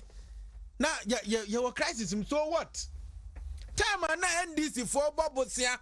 Na Anglo Gold ntimi nyina ne naso a eguo no e de na wo ka fa ho ene me meka se ya bobosia o si ayede o me hu ni se me wo fa si school free me hu ni se me fichire ye me kwan me hu ni se obuasi ye to gold enfie petipi nie ene obuasi kwan ye I'm proud se busia ya ji ye no na nado dan kwa akofo adokọ boy ye no ya fa ntwaye num na mi hu real development and kasa wo mi area that NDC foka and a massive road infrastructure hey ɛwɔ he ɔmo sɛ wɔ green book mu green book no wɔn ɛhyehyɛ ndc fo amotoa mu wotia sɛ wohwehwɛ saa road infrastructure yɛ a wohu yɛkɔka wɔ se nananam kwan no so no wada nanada na kwan no yɛyɛ a ɛka yɛhu ɛnɛ wobɛtie no a wɔse ndc foɔ yɛ mpp foɔ yɛ dwudwu ɛna yɛde kata ne nneɛma a wɔyɛɛyɛ so time na wode drawings ɛwɔ green book mu no na wokeka kyerɛ sɛ na afi sɛ woyɛ obi wanim na agu aseɛ former president wote asɛ Ghana abɔbosia ɛno ti deɛ bɛn time na ndc foɔ bɔbosia wokɔgye $35 million sɛ wo bie factory Commander Sugar Factory ye bie factory no in April ebeduru August ni eton factory no what did $35 million na na do danko Akufo-Addo na etua sa abosia no aya na areho se ekatwitwiri di a NDC fo bogu ho a wo mantwa wansi di wo ho na ye ne ba ye tua sa aka no ye wi a na omo so asa da ne wo mo ho na omo accuse ye wrongly aya na areho no anya Samdona Mikaisi Yesusa na he was ranked omo sika power Ghana ho wana mining sector what 300 million what hwan what is sika no impact be na uja to Ghana ho wo free anglo gold na egu a ye ton no $1 what you say wo free anglo gold no na egu a ye ton no $1. It is such a person miniable where the big credibility. Who could be? Now, what my become will be asem. Yes, he who seeks equity, no, must come with clean hands. Who legacy ben na uja to ho? Legacy ben Samdona, who legacy ben na uja to ho? And then you had the guts to talk about Ghana, your debt. Tama na ya chichiri Ghana ya sabu ya chi. Abronifita na eche dienye wo man nimu no na wo he ene abronifita bi eche despite ahuhie hia ye kom through COVID eso Ghana ye nwuye ye da so koye nim enanu mom na wo beka ho asem na tema na abronifita na ya so a wo kire se utimi fight nipa wei utimi nye wei na Samdona wo he me de the Mekanyina ne say NDC for ayo madwen say enada ene kasada ena ombeka a good media space what you say ombeka sansem no media me maka ohireba me see breaking the eight you know it's a must because the alternative no enye papa the alternative no empty. And this for ni bibia o me hu de beba ne se na 8 years aso enti to aba ni enjenyi aban ye change na hwan na aba abra dia no wo ho no wantima muwa Ghana for simple energy crisis wantima solve it oboka fumfram no agya ho no akogina chire na mo solve ni ehwe what you say yes 8 years aso ye change no a party, they cannot even collect their own results. And you what could the apex court of the land? Ye bisa say, we see obian win it. We figure say ya ujra. Yeah, now the challenge ya ujra. Nipa na also anusu dia onya ujra. Went man cash. Okay. Enti ohireba mekani say owura Samdona. Onyaye. Now there were worse times in this country. Yantinene. And over higher drink. Ohimba. A few questions be all. The Samdona of Ghana. The Dikano. Are they? Maybe sa question now. And yes, sir, a beer, minimse of Ghana. But fakwa wakotna otutu abo ebagana no entina mi bisa sado. I expected Samdona to do Ghana better because media na minim say Sanjo na o hwɛ ne social standing, ne economic standing na me ka say oye oboafo ma Ghana pa, but ene me hu say Sanjo na oye liability e ma Ghana. Hey, that is a strong word. Yes. Sisi he no tie or South Africa. He had been in Ghana for some time as the chief executive of Anglo when it was called Anglo Gold. Or no one or this company called Crisis near see a ton no $1 no Anambwa. Who was the head then? And such a man in charge of gold deposits. Well, to me, I manage this company. MISC have a ton $1. Then you got the gas to come and throw these tantrums. Jerry John Rawlings in June 2019 described him as greedy. It's very apt. That was in 2019. Yeah. Okay. But Rawlings had lived with him for so many years. Yeah. Wontumi anka 2019 no beka. He has been greedy for a long time. And or demonstrating the greediness no very clearly.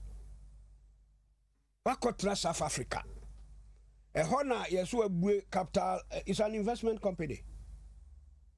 In funny say Ghana there yesi oh nti onipa ya adwuma nti onyeska yate ase wherever he got his wealth from we can't question it because obi anche no say or fan from sources so questionable. Let's understand it that way. Onya no ehino ko invest no is in South Africa. A honestly see no more or less wako domicile. Ena o si ho no to aboba Ghana. O we Ghana ko Ghana ho adwen pa. Eseka na dwumade e wo Ghana. No abue bi o baby. I think he's from the central region somewhere there. Anka at least cottage industry bi kra eye attributable to Sanjona enka efe. Ni akaso papa yi wa boa Ghana. Not taxes. It will provide employment, it will provide taxes. The government will get something from it. Ni nyina wo de akoma South Africa for. And now tiho. Ese ko kana nutum. Number 2. Sanjona politically he no free ba. It has me nam ka say Sanjona even though me de minim say onye MPP ni na minim say oye NDC ni direct sa. Utie ni semo keke ya. Opening kasasa. Ghana is not in debt crisis anyway. The word debt crisis no. A wrong description for the economic condition of Ghana now. Now, ya Bobby Sia Nenche say you are in debt. We have borrowed to do something. And I mean, you are okay. Yakob Bobby Sia Eddie Abeye procuracy interchange. Ya Bobby Sia the Abe improve facilities in our secondary schools. SCCC are dying facilities, baby, infrastructures in secondary schools is open to everybody. The free SHS, no. Sikaya say oh no sebi. And free obi able to move. E ya buy no. Ena. Or per se being committed to the policy. No per se ye. Na obia ko school nu bi enti. Ena. Abasa. Na yebeye so na akosi ase.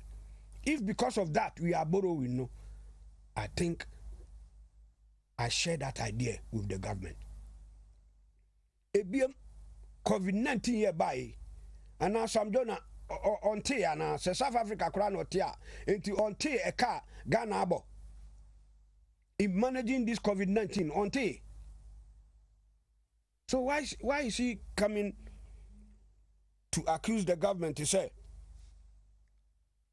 he has put us in debt crisis? Now the other fire no kra amma me doubt ni political ne say we adai say any ka wuken nka attribute to nana adodanko akufado me boa na ba umi ode no eko ye hu direct no.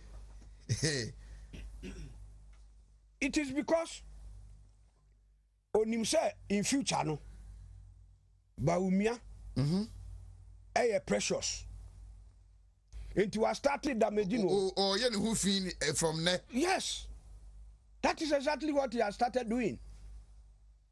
Because if the country is in debt crisis, then how can Baumia put the country in debt crisis?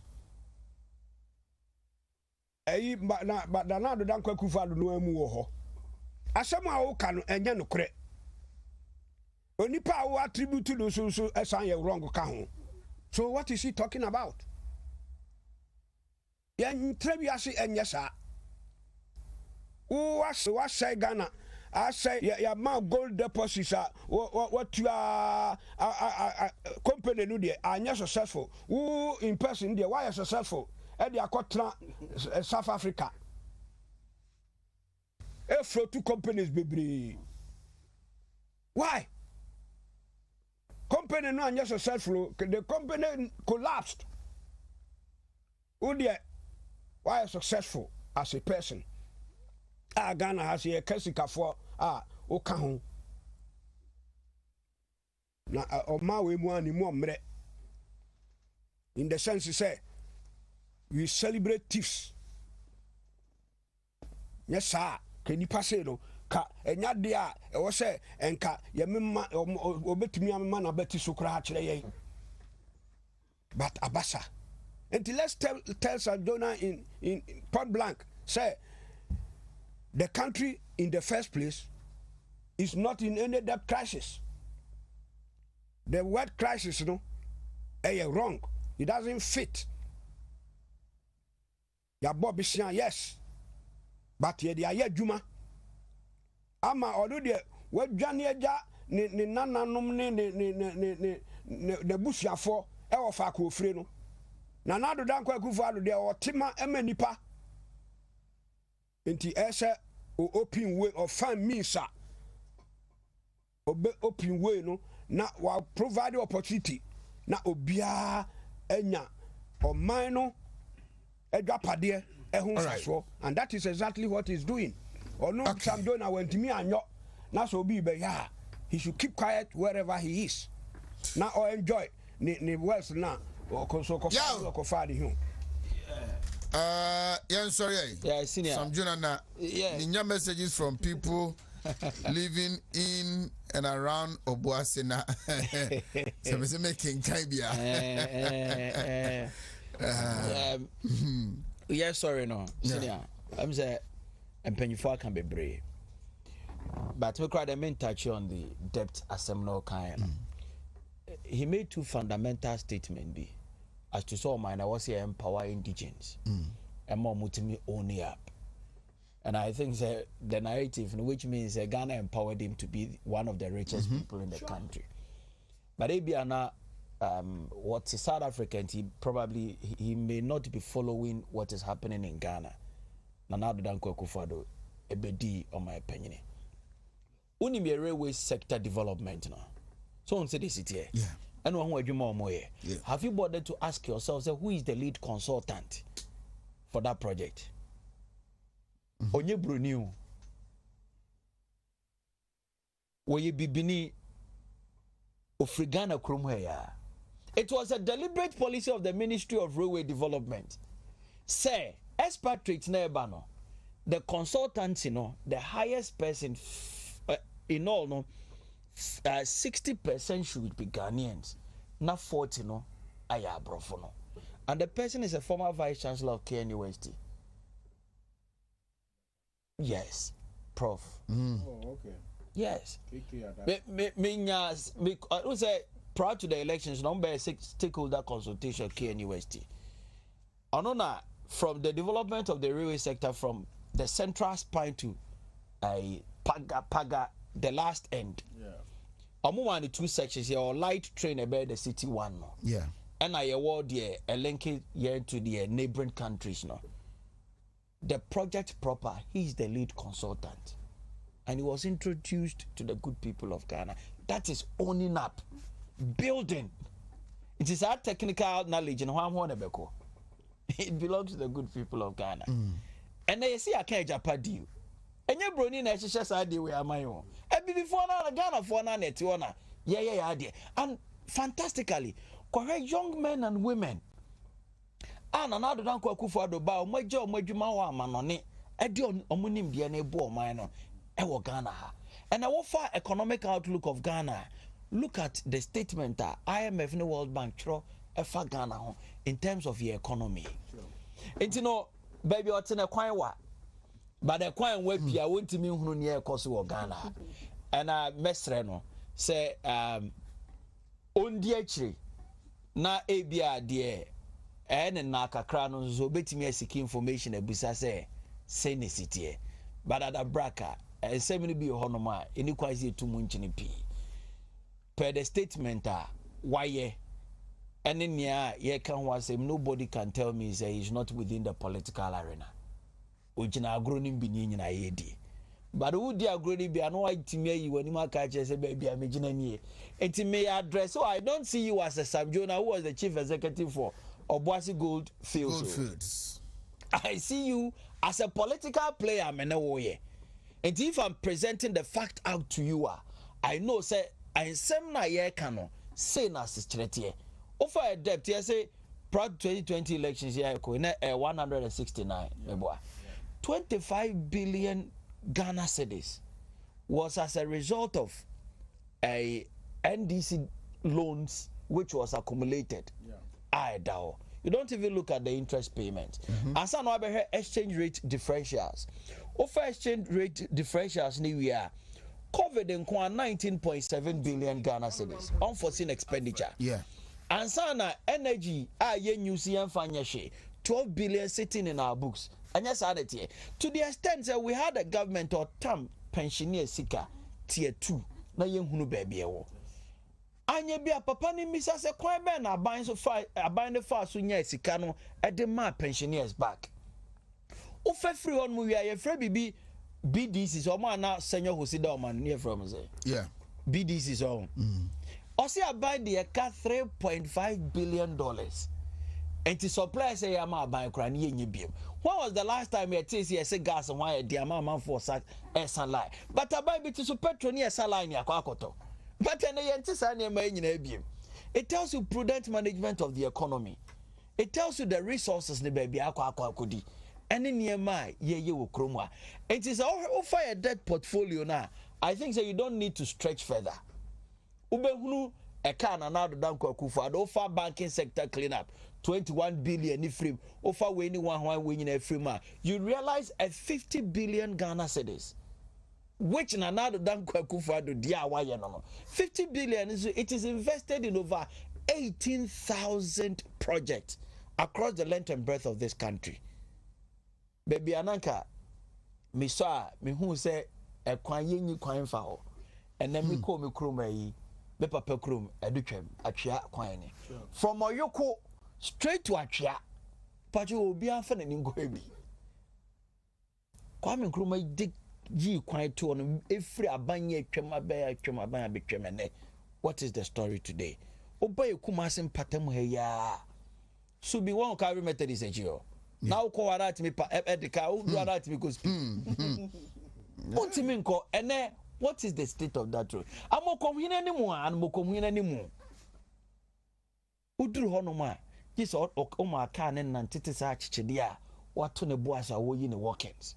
And no drone uchemushim from airport run about to take airport to near the state of the road then and then what is the state CCIA can once me and you know Bosia any near my 18,000 project about a transparent also my tracker track na down ko hwe eniema odi sika na ye ene niema ye frɛ non interest bearing loans aban no mpo enya ejaide to ho aban we buy wa ba befa saa ka na watua ni nyina free honom. And that is what we term as investing in the people. And you know, yempeja nkomonim. Ni yenyi ye political lens no. Begin say ye political lens now people who perceive themselves to be neutrals. To say your friend papa ne say Sam Jonah mo na. They will get to know the real picture because one fe bibia enfra wanima. Na sa obeka the fact on the ground will expose you. They are masquerades. What I say? And you me ko jina baby because NPP mabunu enye mabuna yensua de yesua ye kenkan ne anim ni yagye ho nimde ne akwankyere enti ye jina baby na ye kasa ye tu by na ye kyerɛsie kura ye tu free so ewosu ne ye de akyerɛ say asɛm na wo ka no enye saa nete eno ne nya culture of silence. How many media houses in Ghana? A friend is say and this the no come you know you muntie hwan muntie Mugabe but on your radio be man on your radio be and you get a media person in multimedia to me cutting on the Facebook wall. I fear for my life. I fear for my. The simple question is, you fear for your life. Men are inviting me about show so now through me. And answer why. And he has failed to answer this particular question. Now, one media house petty baby catch Ghana for said there is a culture of silence. Other media houses that what we see. Sani hunana. And no so nya de be mind people mebuna atiada. Yebekɔ so ne yɛsua ne yɛhwehwɛ baabi ansɛm ne nyinaa ho to the premier yɛbɛnya no yia ma aka kyerɛ sɛ masa asɛm na wo kan deɛ ntro na wotwagu wode to ɔmanfo anim no right no sei ne teɛ ɛne yɛhwehwɛ yɛhunu project ne na baabi abɛfa bi ɛnam hɔ baabi abɛfa bia project ne nam hɔ ɛnyɛ me na mba bɛkɔ aka kyerɛ abena boadwo ase yɛsi yɛyɛ kwan ato Calvary Methodist Church kyerɛ ɔno ankasa de n'ani ehu enti hwan ne asɛm baabi na mekɔ kana culture of silence about Ghana. I think say we any idea about my downgrade Ghana in terms of media freedom. And ain't me see the peaceful nature of this country. See, I see I can't amaya assume within Africa, yeah, number one as a number two, and no need to mean concession just for your selfish interest. What kind of documentary as a media commission for Achewa? I then I de benya ye tie ode ho iba be sinsen ye komu enti e be sra mama ya sonda so the media no e wan no kese e criticize the government to the extent say timi wura government a bedroom that is the media in Ghana under the watch of His Excellency Nana Addo Dankwa Akufo-Addo but ade a yempe ene say ade a enye no kore just because you have access to the microphone no ubegyina honom idea to futuro go manfo ene and there no way the NPP will never agree to that. We will come and set the record straight. Yan fancy sorry Twitter for one African head of Twitter. What can I say? Twitter. One of the reasons Musati and the bag and I say you enjoy free speech. Free speech. No, Twitter no free. Just about a week ago. Twitter no free.